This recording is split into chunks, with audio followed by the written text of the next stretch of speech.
This is her final assignment with us. We're letting her go. The words struck me like a physical hit. My fingers froze on the presentation clicker as 30 pairs of eyes slowly turned toward me. Bryce, my VP of barely 4 months, had just declared my dismissal in the middle of my pitch to our most important client. I stood immobilized beneath the unforgiving lighting of Gavin Winter's private dining room, my career's execution delivered neatly between the entree and dessert courses. Please continue, Lynette. Bryce's smile never reached his eyes. Let's not waste Mr. Winter's time. Somehow, my body moved on autopilot. My voice stayed steady as I described how the new acquisition strategy had raised profit margins by 43%. The metrics were impeccable, the approach flawless. 5 years of loyalty to this account had just been repaid with public disgrace. When I concluded, the room filled with applause. Uncomfortable, sympathetic applause. Gavin Winter, worth billions yet dressed in an off-the-rack suit, hadn't looked away from me since Bryce's announcement. As the staff cleared dessert plates, he leaned toward me. Could I speak with you outside for a moment? In the gentle evening air, away from the restaurant's muted whispers, Gavin studied me intently. That was astonishingly unprofessional and oddly timed, considering your strategy just saved my company millions. Thank you for recognizing that, Mr. Winter. What exactly happened in there? I explained how things had declined after Bryce's promotion, how he'd asked me to adjust the quarterly forecasts for the board, how I'd refused. Numbers either tell truth or lies, Mr. Winter. I chose truth. He nodded thoughtfully. I respect people who stand by their principles. How would you like to apply those principles more broadly? Gavin wasn't offering me a job. Instead, he explained he chaired the Trellis Foundation, which funded fellowships for groundbreaking industry research. We provide resources for people to repair broken systems, he said.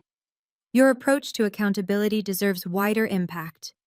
A disturbance behind us revealed Bryce hurrying across the parking lot, his pricey shoes scraping loudly against gravel.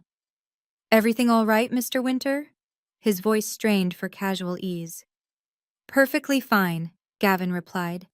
I was offering Lynette our distinguished fellow position, the one whose work becomes policy guidelines for corporate governance. The color vanished from Bryce's face. Fellowship? What fellowship? The kind that investigates structural issues in business operations? Gavin said calmly. Her insight on projection manipulation would be quite illuminating. Before we continue with my story, thank you for staying with me this far. If you're finding my journey compelling, please hit like so more people can follow what happens next. Leave a comment about a time someone tried to shove you aside, and subscribe for more corporate revenge stories like mine. My name is Lynette Mercer, and until tonight, I was the senior strategy director at a company I had helped grow from mid-tier to industry leader. I joined right after earning my MBA, choosing it over bigger offers because the CEO at the time promised mentorship and growth. For 5 years, I delivered outstanding results. My team consistently surpassed objectives. Our client retention rate was 96% when the industry average sat at 72%. The Winter Group account, Gavin's company, was my masterpiece, a partnership I'd nurtured from a modest project into our largest revenue stream. What Bryce didn't realize when he publicly executed my career was that I kept records of everything. Every late-night shaping strategies, every request to make projections appear sunnier for stakeholders, every moment he claimed credit for my work. The shift began when our respected CEO Nia retired. The board hired Carol from outside, a numbers-driven executive with little understanding of our culture. Carol promoted Bryce over more qualified contenders, including me. Rumors said it was because they played golf together. Within weeks, Bryce started sabotaging me. First came impossible timelines, then critical meetings I wasn't invited to. Finally, my top team members were reassigned, classic tactics from the Push Out a Female Executive handbook. I confronted him after he demanded I alter the projections for the board. The new client acquisition costs are what they are, I insisted. We can't promise growth figures we can't produce. Bryce leaned back in his chair. You need to be a team player, Lynette. Carol wants growth. I promised him growth built on fabrication, built on optimism. His tone sharpened. If you can't align with the direction, maybe you're no longer the right fit. I should have anticipated tonight. Yet somehow, being professionally executed in front of 30 people still rattled me. Throughout dinner, I'd calculated how long my savings would last while maintaining perfect composure. 3 months, maybe 4. But Gavin Winter's offer shifted everything. Standing in that parking lot, watching Bryce's confident grin collapse as he realized what was unfolding, I felt something change inside me. This wasn't merely about salvaging my career anymore. This was about repairing a broken system. The Trellis Foundation Fellowship carried prestige, resources, and a platform. Fellows spent 18 months examining systemic issues, then published research that influenced industry norms. The stipend was generous, more than my current salary, but the real value was impact. I'd require full independence, I told Gavin. That's exactly what we provide, he replied. Freedom to investigate whatever underlying issues you uncover, Bryce cut in, his voice strained. Mr. Winter, maybe we should discuss your account needs for next quarter. Lynette's exit means we'll need to… Actually, Gavin interrupted.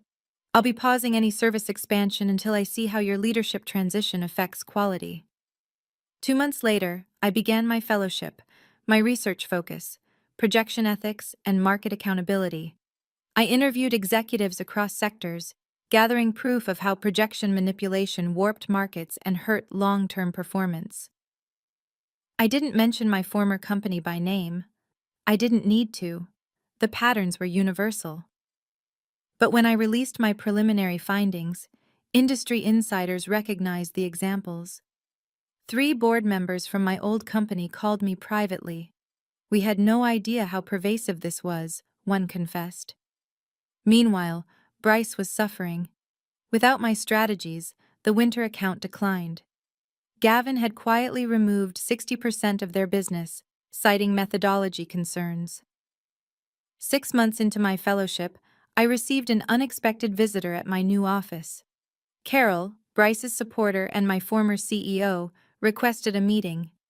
You've caused quite a stir, he said, sitting uncomfortably in the guest chair. Research often does. Your paper on projection ethics has some board members asking hard questions. I kept my expression even. Good questions bring better governance. Carol leaned closer. Look, mistakes were made. We both know Bryce violated boundaries. What would it take to bring you back? Name your price. The offer was everything I once wanted. Leadership title, higher compensation, board seat, but I'd glimpsed something larger than my career at one company. I'm not interested in returning, I said steadily. I'm focused on changing how the entire industry functions. His expression darkened. That sounds like a threat. It's a promise, I corrected. Transparency and accountability aren't optional anymore. After he left, I sat alone in my office, shaking. The old Lynette would have accepted the offer. The new Lynette recognized a different path ahead.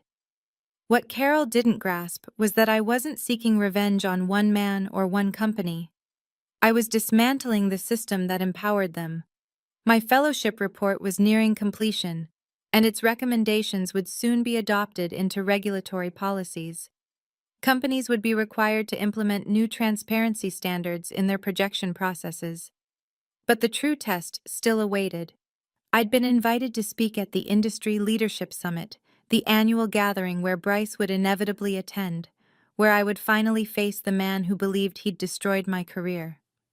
What he didn't know was that I'd spent a year preparing for this moment. Not just my presentation, but something that would alter everything. 3 days before the summit, I received an anonymous message. Bryce knows you're presenting. He's planning something to undermine you. The game was entering its final stage. But after months of research, I had assembled my own arsenal. one that would make my past humiliation seem mild compared to what was coming.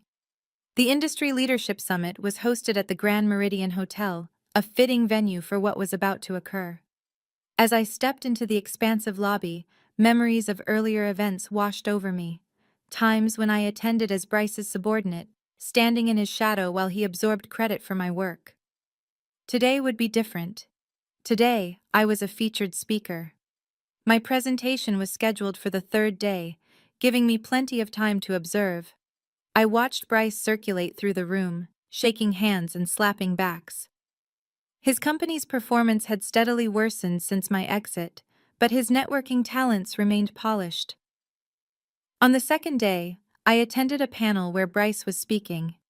The moderator asked about ethical projection standards, the exact topic of my research. "We've always upheld the highest practices," Bryce proclaimed, locking eyes with me in the audience. "Some former employees may imply otherwise for personal advantage, but our record speaks for itself." Several attendees glanced my way. I simply smiled and wrote in my notebook. After the panel, Gavin Winter approached me in the hallway. "Subtle, wasn't he?" Gavin remarked dryly. "About as subtle as my termination announcement." Gavin's eyes glimmered. "Are you nervous about tomorrow?" "Not nervous." "Ready?" "Good. Because the committee added someone to your panel at the last minute." He hesitated. "It's Carol." My heartbeat quickened. Both Bryce and Carol would be there, positioned to undermine me. The anonymous warning suddenly made perfect sense. "Excellent," I said with more confidence than I actually felt, more visibility for what needs to be addressed. That evening, I received another message. "Check your presentation file. It's been tampered with." Sure enough, when I opened my slides, critical data points had been altered. Numbers quietly shifted to make my conclusions appear incorrect. If I hadn't reviewed them, I would have presented false information, destroying my credibility. I restored the accurate data and added extra security. Then I did something unexpected. I created a second presentation file and left it accessible on the conference system, a decoy. The next morning, I arrived early to prepare. The ballroom filled fast. My session on transparency and corporate projections had drawn major attention after my fellowship releases. As I set up, Bryce walked in with Carol. They sat in the front row. "Need any technical support?" Bryce asked loudly. "I know how these presentations can glitch." "I've got it handled," I replied, "but thank you for the concern." The moderator introduced the panel. When my name was called, the applause was strong. My research had struck a nerve across the industry. Carol shifted uneasily in his chair. I connected my personal device instead of relying on the conference system, avoiding my sabotaged file entirely.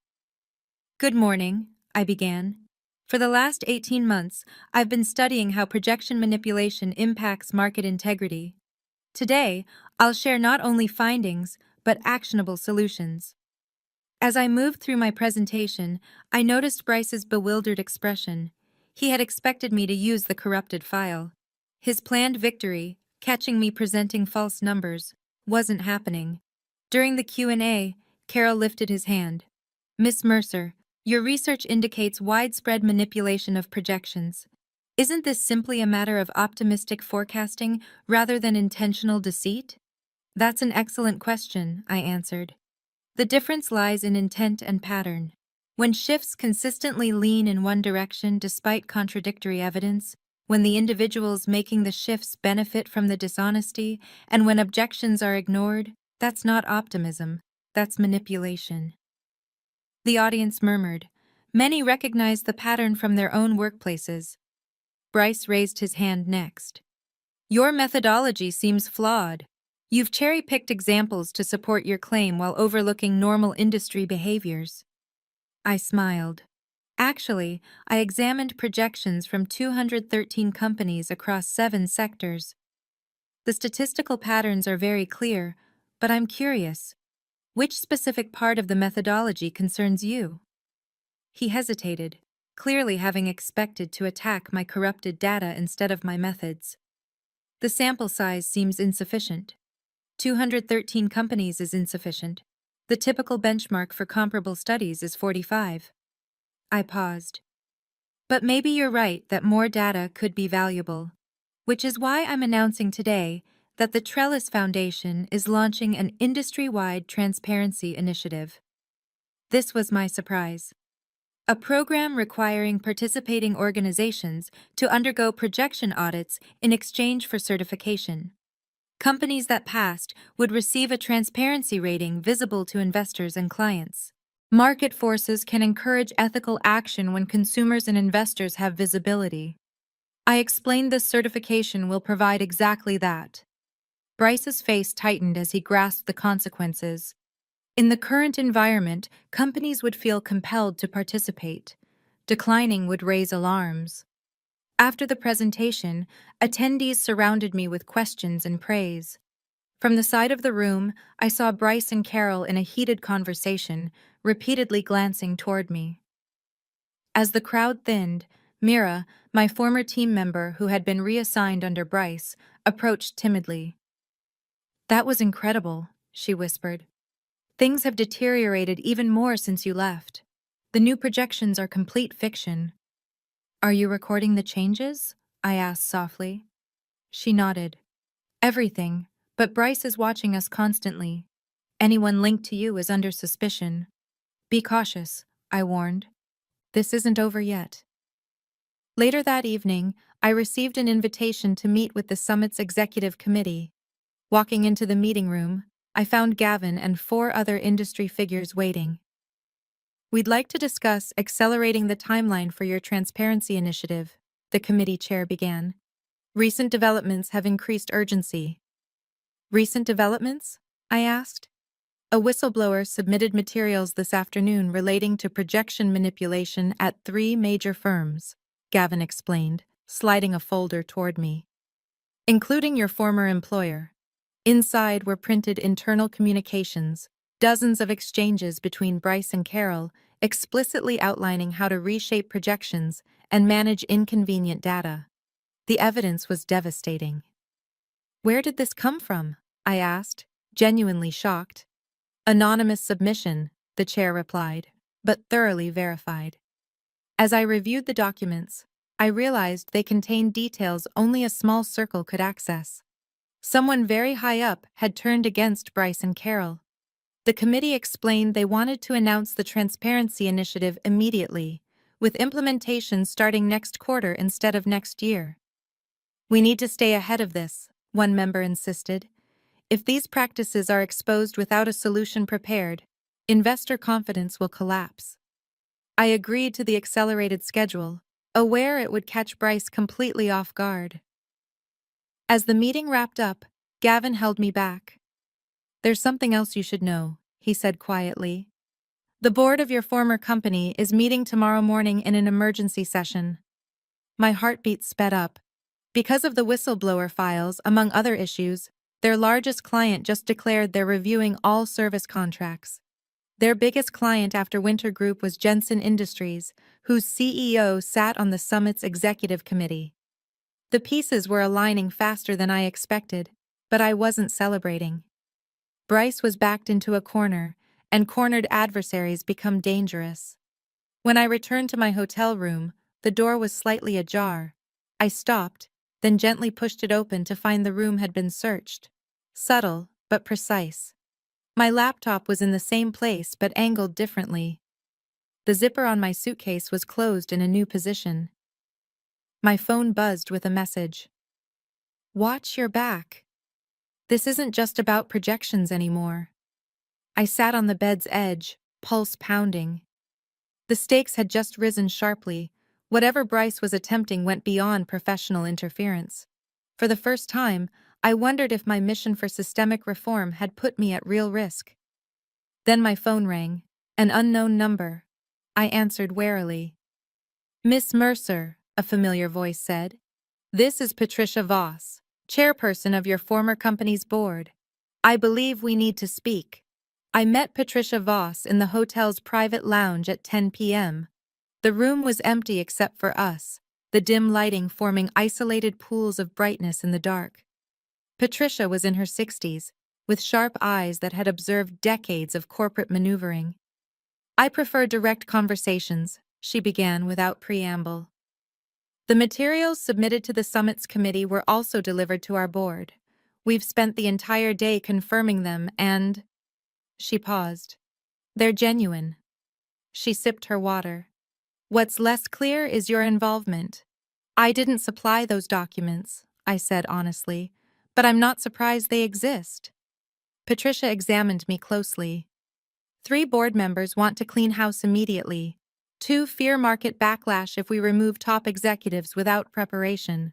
1 remains loyal to Carol. And you? I'm a pragmatist, she replied. The situation is unsustainable, but transitions must be orchestrated. I studied her carefully. Patricia hadn't become board chair without mastering corporate politics. This wasn't merely a briefing, it was negotiation. What are you suggesting? Assist us in managing this transition. Join a temporary oversight committee for 3 months.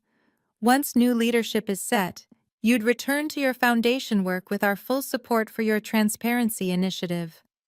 The offer caught me off guard. I had never considered returning, even briefly. Why me?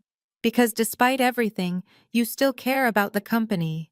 Because you understand the operations better than anyone on the board. And because this gives you something you want, without total destruction. Patricia watched me absorb her proposal. Whatever unfolds with Bryce and Carol, the company still employs thousands of people who had no involvement in their decisions. She was right. My old coworkers, people like Mira, would take the blow if the company collapsed. Retaliation against Bryce shouldn't harm innocent individuals. I'll think about it, I said at last. But I need real guarantees about the board's commitment to meaningful reform. Patricia gave a firm nod. There will be an official vote tomorrow morning. I expect the entire leadership cleared out by the afternoon. As she rose to go, she paused. Be cautious tonight, Lynette. People cornered will do reckless things.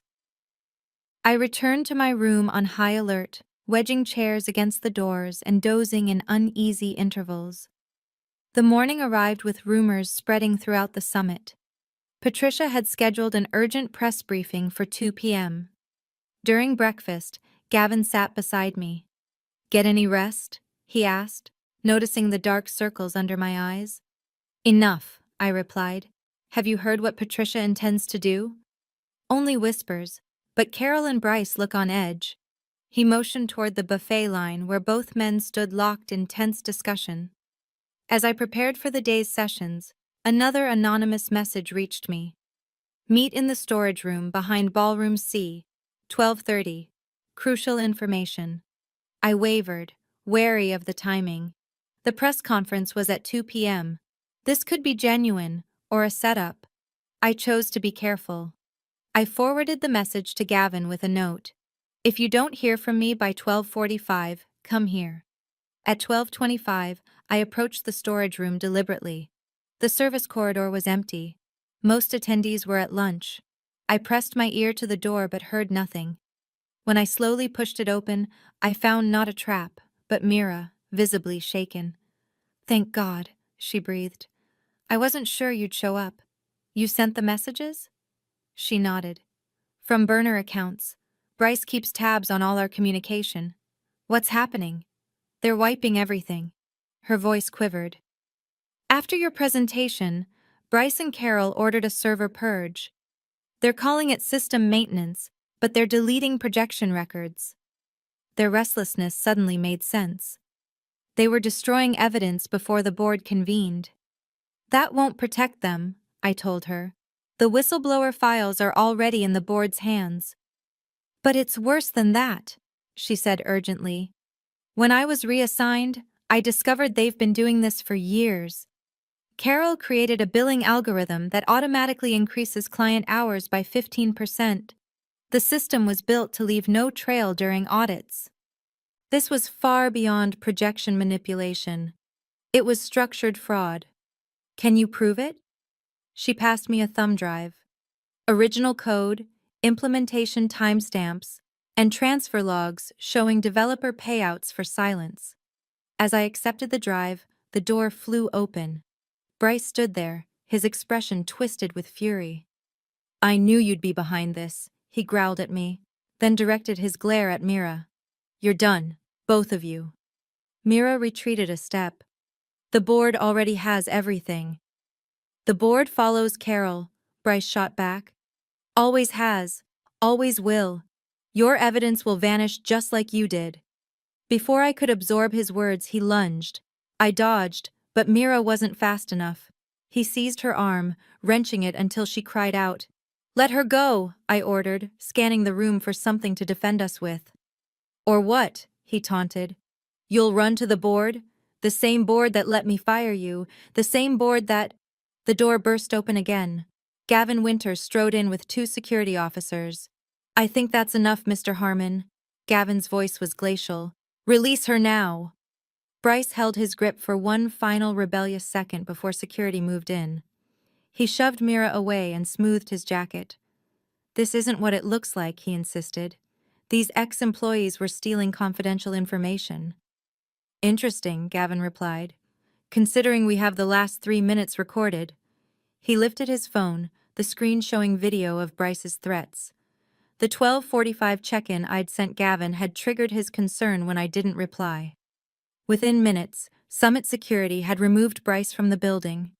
Mira was being treated for bruises by medical staff. And I sat with Gavin, Patricia, and the Summit's executive committee, walking them through what we uncovered. "This changes everything," Patricia said after reviewing Mira's drive. "Projection tampering was troubling. Systematic client fraud is criminal." At 2 p.m., Patricia's press briefing began. I stood in the back as she announced the immediate dismissal of Bryce and Carol pending criminal inquiry. Then she said something I hadn't expected. "The board has unanimously appointed Lynette Mercer as interim chief operations officer to lead our reform initiatives.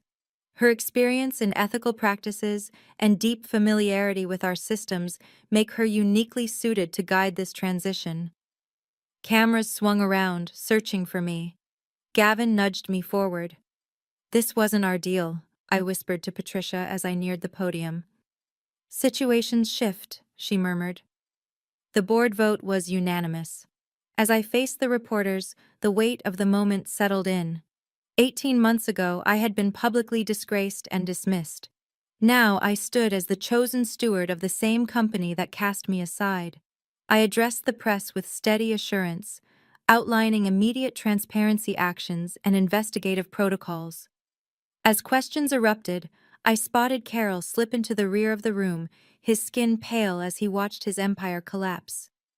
After the conference ended, he approached me, his former bravado replaced with fear. "You engineered this," he whispered. "From the moment Bryce announced your firing, you orchestrated everything. Winter's offer, the fellowship, the transparency push. You trapped us." I looked at him evenly. "No, Carol, you trapped yourselves. I just stopped cooperating. You expect me to believe this wasn't calculated revenge? What would revenge have achieved?" I asked. "Ruining the company would devastate thousands of innocent workers, making me unemployable in the process. That's not strategy, that's self-sabotage." I stepped closer. "My revenge wasn't about taking you down. It was about building something stronger despite you. Creating systems where people like you couldn't succeed using your tactics." As he was escorted away by board representatives, I finally felt the burden lift. My vindication wasn't in his defeat, it was in the transformation his actions had inadvertently triggered. Later that evening, as I packed to return for my new interim role, Gavin visited my room. "Congratulations, COO Mercer," he smiled. "Though I admit I'll miss having you at the foundation." "It's temporary," I reminded him. 3 months to stabilize operations." "Perhaps," he said thoughtfully. "Or perhaps it's exactly where you need to be to make lasting change. You knew this could happen. I realized from the start, the fellowship, the research, the transparency initiative. You were setting me up for this." Gavin shrugged. I saw potential in you and in the circumstances. When Bryce announced your termination at dinner, his arrogance revealed weakness. So all this time you've been doing exactly what you believed in, he interrupted. Building systems of accountability, creating transparency frameworks, developing leadership skills. Whether that led back to your former company or somewhere entirely new was secondary. I considered his words carefully. The whistleblower materials. Did you orchestrate those too? I only created conditions where truth could surface safely. People with conscience speak when they believe it matters. That night, preparing for my return, I reflected on the real nature of my revenge. It hadn't been swift or destructive. It hadn't even targeted Bryce or Carol directly. My revenge was patience, building credibility while they undermined themselves, creating systems that made their actions impossible rather than punishing them individually. Turning humiliation into expertise recognized as valuable by others. Most importantly, my revenge wasn't ending them. It was completing what they tried to block me from achieving. 3 years later, as permanent CEO of the now thriving company, I sometimes think back to that dinner when Bryce announced my firing. How what he meant as a finale became the start of something far more significant. If you've stayed with me through this journey, thank you for listening. There's power in sharing stories like mine. They remind us that success isn't about destroying those who hurt us, but about building something far better than they ever imagined. If this resonated with you, please like and subscribe to hear more stories of overcoming workplace challenges through strategy instead of destruction. And leave a comment about how you've transformed obstacles into opportunities in your own career. Sometimes our greatest setbacks truly become our greatest opportunities when we have the courage to move beyond revenge into reinvention.